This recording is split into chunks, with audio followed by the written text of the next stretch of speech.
तो आईपीएल 2025 के league stage खत्म होने से एक हफ्ता पहले ही हमारे सामने प्लेऑफ की 4 टीमें क्वालिफाई करके सामने आ चुकी हैं, जहां पर Gujarat Titans, royal Challengers Bengaluru, Punjab Kings और मुंबई इंडियंस ने आईपीएल 2025 के प्लेऑफ्स के लिए क्वालिफाई कर लिया है। हालांकि टॉप 2 की जंग अभी भी जारी है और जैसे कि हर साल होता था, जैसे ही आपके पास 4 कंफर्म प्लेऑफ्स की टीम्स निकल करके आती थी, इस बात की बातचीत शुरू हो जाती थी कि आखिर जिन टीम्स का परफॉर्मेंस अच्छा नहीं हुआ है और उनके एक आध मैच बाकी पड़े हुए हैं, तो वो नेक्स्ट सीजन के लिए किस तरीके से तैयारी अपनी करने वाली हैं और कौन से वो बड़े प्लेयर कम से कम होंगे, वो बड़े बजट वाले प्लेयर होंगे जो कि अपनी टीम से रिलीज किए जा सकते हैं, खास करके वो टीम्स जो कि इस साल प्ले ऑफ में क्वालिफाई करने से चूक गई हैं। तो ऐसी बहुत सारी खबरें हमारे सामने निकल करके आई हैं। तो खबरें, अपना ओपिनियन और रूमर्स का एक बेहतरीन मिक्सचर लेकर के आपके सामने हाजिर हो गए हैं और इस वीडियो में हम बात करने वाले हैं सभी 10 टीमों से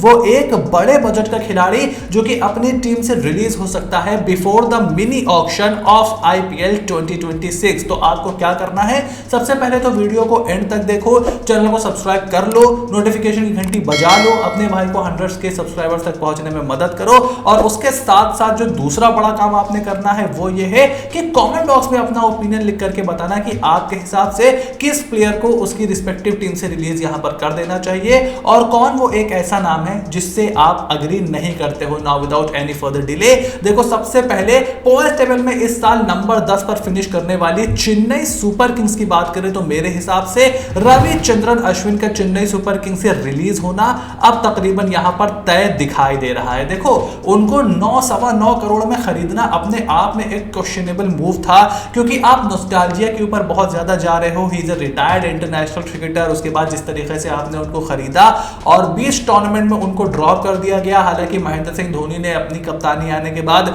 उनको नंबर 4 पर भी बैटिंग करवाई है। I don't know what was the thought process behind that, but देखो सीएसके को अब रिस्ट्रक्चर यहां पर करना पड़ेगा। महेंद्र सिंह धोनी के भी रिलीज किए जाने की बात आ रही है, बट पर्स पर उससे बहुत ज्यादा असर नहीं पड़ेगा। हाँ, प्लेइंग 11 का स्ट्रक्चर क्या होगा, किस तरीके से होगा, वो हम सीएसके की एक सेपरेट वीडियो में बात कर सकते हैं। बट पर्स पर महेंद्र सिंह धोनी सिर्फ 4 करोड़ के अनकैप प्लेयर थे। बड़ा प्लेयर यहां पर रविचंद्रन अश्विन है जिनको 9.9 करोड़ में चेन्नई सुपर किंग्स ने खरीदा था। तो मेरे हिसाब से he is past his prime now. हाँ, अगर आपको सस्ते में दोबारा मिनी ऑक्शन में मिल जाते हैं तो आप उनको दोबारा खरीद सकते हो अगर आपको बहुत ज्यादा पसंद है। But at this point of time I think Ravichandran Ashwin का यहां पर रिलीज होना मुझे तो कंफर्म दिखाई दे रहा है। उसके बाद इस साल प्लेऑफ में चूकने के बाद सनराइजर्स हैदराबाद ईशान किशन को रिलीज कर सकती है, ऐसा मेरा मानना है। देखो उनको ऑक्शन में खरीदना एक बहुत क्वेश्चनेबल मूव था। अगर आप हमारे एसआरएच के ऑक्शन रिव्यू की वीडियो देखोगे तो उसमें मैंने बात की थी कि अगर आप हेनरिक क्लासन का एक बैकअप विकेट कीपर ढूंढ रहे थे तो आपको पहले तो एक मिडिल ऑर्डर विकेट कीपर की तरफ जाना चाहिए था जो कि उनकी तरह नंबर 5 नंबर 6 पर बल्लेबाजी करे। आप ओवरसीज प्लेयर की तरफ देख सकते थे, क्योंकि आप हेनरिक क्लासन को तभी रिप्लेस करोगे जब वो प्लेइंग 11 का हिस्सा नहीं होंगे। सो वो भी एक क्वेश्चनेबल मूव था। और आपके पास टॉप ऑर्डर में 2 लेफ्ट हैंडर जिनको आपने बड़े अमाउंट में रिटेन किया है ऑलरेडी थे, अभिषेक शर्मा, ट्रेविस हेड। तो एक और 12 करोड़ के लेफ्ट हैंडर को लेकर के नंबर 3 पर डालने का क्या मतलब था, ये भी मेरी ठीक से समझ में वहां पर नहीं आया है। आप किसी और को भी वहां पर आराम से स्लॉट इन कर सकते थे, खास करके किसी राइट हैंडर को। और पहले मैच में सेंचुरी बनाने के बाद बहुत ही मिजरेबल नंबर रहे हैं ईशान किशन के। And I see absolutely no reason कि किस बेस पे उनको सनराइजर्स हैदराबाद यहां पर रिटेन करेगी, और उनको बहुत ज्यादा रिटेन करने की एसआरएच को जरूरत भी नहीं है। और उसके बाद राजस्थान रॉयल्स से आप मानो ना मानो संजू सैमसन के रिलीज होने की जो अफवाहें हैं, जो खबरें हैं, जो आरआर के अंदर से निकल करके आ रही है, वो बहुत तेज उड़ने लग रही है। आपको याद होगा हमने मेगा ऑक्शन से पहले भी बात की थी कि संजू सैमसन को लेकर के बहुत ज्यादा चर्चाएं थी। अपैरेंटली काफी सारी टीम्स थी जो संजू सैमसन पे बहुत ज्यादा इंटरेस्टेड थी। रूमर्स की माने तो Chennai super kings are one of them, जो कि संजू सैमसन में बहुत ज्यादा इंटरेस्टेड है महेंद्र सिंह धोनी को रिप्लेस करने के लिए। और इस साल जिस तरीके से उनका परफॉर्मेंस भी निकल करके नहीं आया है, इंजरी से बहुत ज्यादा परेशान रहे हैं। 2022 के फाइनल तक पहुंची थी संजू सैमसन के अंडर राजस्थान रॉयल्स, और उसके बाद से 2023, 2024, 2025 परफॉर्मेंस बिल्कुल भी अच्छा नहीं रहा है यहां पर राजस्थान रॉयल्स का। सो वो अपने आप में एक बड़ा सवाल है संजू सैमसन की लीडरशिप के ऊपर। और इस साल रियान पराग को उन्होंने एज ए कैप्टन ट्राई भी किया है। रियान पराग इंडिया के उभरते हुए सितारे भी हैं। सो कहीं ना कहीं एक इंडिकेशन हमें मिल गया था कि किस तरफ राजस्थान रॉयल्स देख सकती है इन द फ्यूचर। और अगर संजू सैमसन लेट से रिलीज हो जाते हैं तो मैं यहाँ पर बहुत ज्यादा सरप्राइज नहीं होऊंगा, because it has been on the cards for quite some time now. उसके बाद लखनऊ सुपर जायंट्स रिलीज कर सकती है अपने कप्तान ऋषभ पंत, जो कि आईपीएल हिस्ट्री के सबसे एक्सपेंसिव प्लेयर थे, और अगर मुझे तो कोई शक नहीं है कि सबसे एक्सपेंसिव फ्लॉप भी यहां पर ऋषभ पंत होने वाले हैं। मतलब लुक एट हिज नंबर्स, इतने इतने खराब नंबर अगर किसी खिलाड़ी के होंगे जो कि आपका कैप्टन भी है और आपका मतलब सबसे एक्सपेंसिव प्लेयर ना सिर्फ आपकी टीम का है बल्कि आईपीएल की हिस्ट्री का है। 27 करोड़ रुपए में यहां पर ऋषभ पंत को खरीदा था लखनऊ सुपर जायंट्स ने। एक भी मैच विनिंग पारी तो आप छोड़िए, एक भी मैच बनाने वाली पारी भी उनके बल्ले से निकलती हुई हमें नहीं दिखाई दी है, और एक मिजरेबल सीजन यहां पर खत्म हुआ लखनऊ सुपर जायंट्स का। देखो पहले तो इनकी जो ऑक्शन स्ट्रेटजी थी, लेट्स जस्ट से इट, वो बहुत ही ज्यादा खराब थी, और जाहिर खान के मेंटोर बनने के बाद मुझे उम्मीद थी कि हमें वो गौतम गंभीर वाली एलएसजी ही देखने को मिलेगी lump sum, because he is such a great analytical player, analytical coach of the T20 format. But जिस तरीके से उन्होंने टॉप ऑर्डर को और अपने बैटिंग ऑर्डर को ओवरसीज प्लेयरों से भर दिया, और आवेश खान, मयंक यादव, आकाशदीप, इन प्लेयर्स के साथ आपने गेंदबाजी लाइनअप अपनी बनाई थी, और मैंने टूर्नामेंट शुरू होने से पहले ही बोला था कि भाई इनमें से आधे भी अगर आधा सीजन भी खेल जाए ना तो आप बहुत ज्यादा लकी हो गए। मोहसिन खान बाहर हो गए, मयंक यादव बाहर रहे, अंदर आए, फिर बाहर हो गए, शार्दुल ठाकुर आपके बेस्ट बॉलर बनकर के निकले थे खास करके टूर्नामेंट की शुरुआत में। तो अब सोच लो आप कहां पर खड़े हुए थे। बहुत ही पुअर ऑप्शन स्ट्रेटजी थी, बहुत ही पूरा बुरा इंप्लीमेंटेशन था, और जिस तरीके से ऋषभ पंत को 27 करोड़ दिए, मुझे उम्मीद थी कि वो ओपन करेंगे। आप मार्श और मार्करम के साथ ओपन करने लगे, आप पूरन को नंबर 3 और पंत को नंबर 4 नंबर 5 खिला रहे थे। बहुत ही बुरी ऑप्शन स्ट्रेटजी, बहुत ही बुरी ऑन ग्राउंड स्ट्रेटजी, एंड कप्तानी में भी कुछ हमें देखने को नहीं मिला, रन्स भी नहीं निकले। आई थिंक ऋषभ पंत का यहां पर रिलीज हो जाना पूरी तरीके से जस्टिफाइड होगा। उसके बाद कोलकाता नाइट राइडर्स वेंकटेश अय्यर को खरीद करके लाई थी 24.25 करोड़ की रकम में। हमने ऑप्शन स्ट्रेटजी और उसके बाद जो स्क्वाड रिव्यू था उसमें बात की थी कि देखो 2 अय्यर हैं आपके पास, वेंकटेश अय्यर, श्रेयस अय्यर। एक को आप अपनी टीम में किसी भी कीमत पे लेना चाहोगे।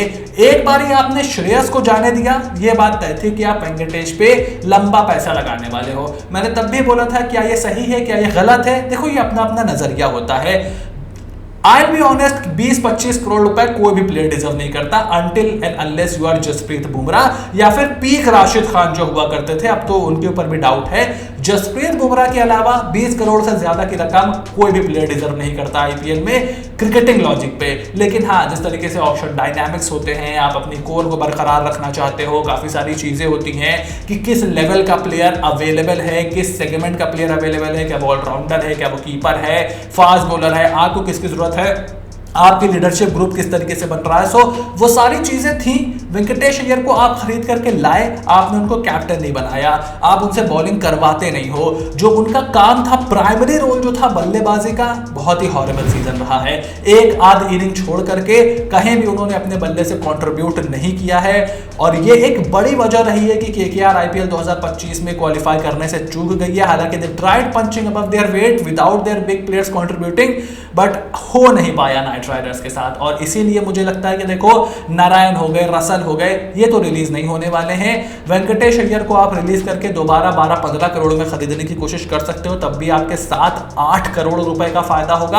हालांकि उसमें रिस्क भी रहेगा कि आप शायद उनको जाने दो, but I don't see Venkatesh Iyer continuing in KKR at this price tag. और उसके बाद दिल्ली कैपिटल्स मेरे हिसाब से यहां पर टी नटराजन को रिलीज कर सकती है, क्योंकि देखो उनका जो गेम प्लान रहा है टी नटराजन को लेकर के मेरी तो समझ में नहीं आया। शुरुआत में वो थोड़े से अनफिट जरूर थे, काफी महंगा उनको खरीदा था, आई थिंक 10 करोड़ के आसपास में उनको खरीदा गया था। और जब वो फिट हो गए थे तो केविन पीटरसन से, जो उनके मेंटोर हैं, जो भी है बैटिंग कोच वगैरह, उनसे पूछा गया प्रेस कॉन्फ्रेंस में कि भाई आप नटराजन को क्यों नहीं खिला रहे हो। तो बोलते हैं कि भाई नटराजन को हमने इतना महंगा खरीदा था लेकिन हमारे पास जगह ही नहीं है खिलाने के लिए। इससे पता चलता है कि आपकी जो ऑप्शन स्ट्रेटजी थी वो एकदम ही लुल्ल थी, मतलब कुछ नहीं था आपकी ऑप्शन स्ट्रेटजी में। एंड आई थिंक जिस तरीके से आपने टूर्नामेंट की शुरुआत की थी, 4 में 4 मैचेस जीते थे, you were riding high on your success, it was just a matter of time. बहुत लोग शॉक हुए हैं दिल्ली की परफॉर्मेंस से कि किस तरीके से आधे आईपीएल के बाद परफॉर्मेंस उसकी एकदम ही से नीचे आ गई थी। मैं उनमें से एक नहीं हूं। ये टीम उतनी अच्छी नहीं थी जितनी शुरुआत में इसने कुछ प्लेयर्स के दम पे परफॉर्मेंस दी थी। At the end of the day कहीं ना कहीं इनको अपने स्ट्रेटजी का खामियाजा भुगतना था और वही हुआ।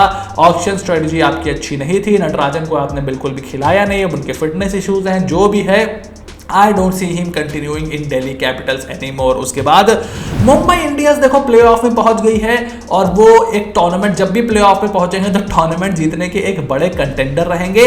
बट आई थिंक उनके पास रिलीज के लिए कोई ऐसा बड़ा नाम तो मुझे नहीं दिखाई दे रहा है। बट हाँ, दीपक चहर को वो यहां पर जरूर रिलीज कर सकते हैं, क्योंकि देखो दीपक चहर और ट्रेंट बोल्ट अगर ऊपर से गेंदबाजी करते हैं तो जसप्रीत बुमराह को आपको वन चेंज गेंदबाजी कराना पड़ता है, which I am not really a big fan of. आपने दीपक चहर को लिया था कि गेंद से और बल्ले से दोनों से कंट्रीब्यूट करेंगे।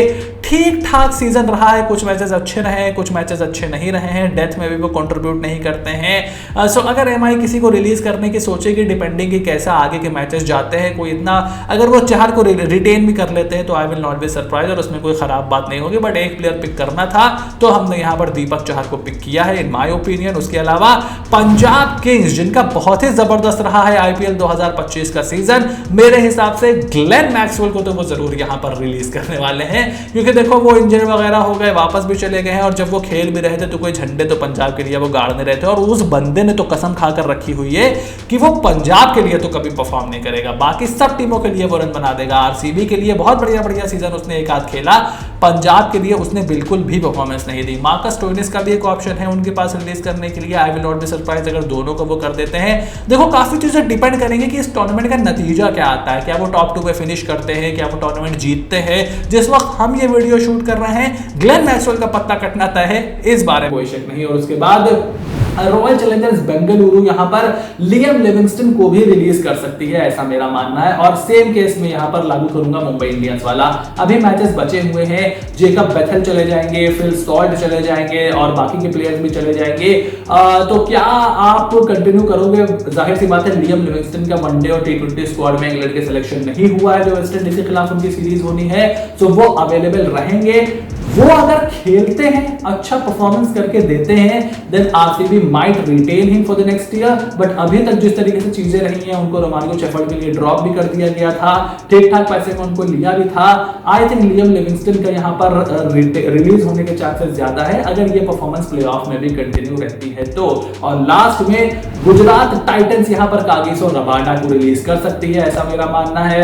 शुरुआत में उन्होंने 2-3 मैचेस खेले थे, उसके बाद कुछ उनके बैन वगैरह का मसला हो गया था, वो वापस चले गए थे और उसके बाद से प्रसिद्ध कृष्णा, मोहम्मद सिराज, इवन ईशांत शर्मा सबने बहुत ही अच्छी तरीके से गेंदबाजी यूनिट यहां पर संभाल के रखी हुई है गुजरात टाइटंस की।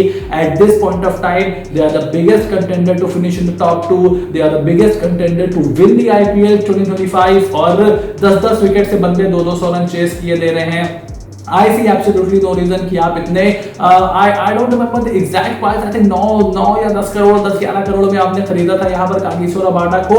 उतना पैसा देकर के आप सिर्फ 3 मैचेस खिलाओगे, उसका कोई लॉजिक यहाँ पर बनता नहीं है। आपके पास इंडियन बॉलर्स ऑलरेडी अवेलेबल है, सो आई थिंक कागिसो रबाडा यहाँ पर रिलीज हो सकते हैं गुजरात टाइटंस से। सो आईपीएल 2025 की सभी 10 टीमों में से कौन सा वो एक बड़ा प्लेयर होगा जो रिलीज होगा, ये था मेरा ओपिनियन। आपका ओपिनियन क्या है मुझे कमेंट बॉक्स में लिख करके जरूर बताओ। चैनल को सब्सक्राइब करो, नोटिफिकेशन की घंटी बजाना बिल्कुल भी ना भूलना, ताकि ऐसी कोई भी वीडियो तुमसे बिल्कुल भी मिस ना हो। Stay tuned and I will see you soon in the next video.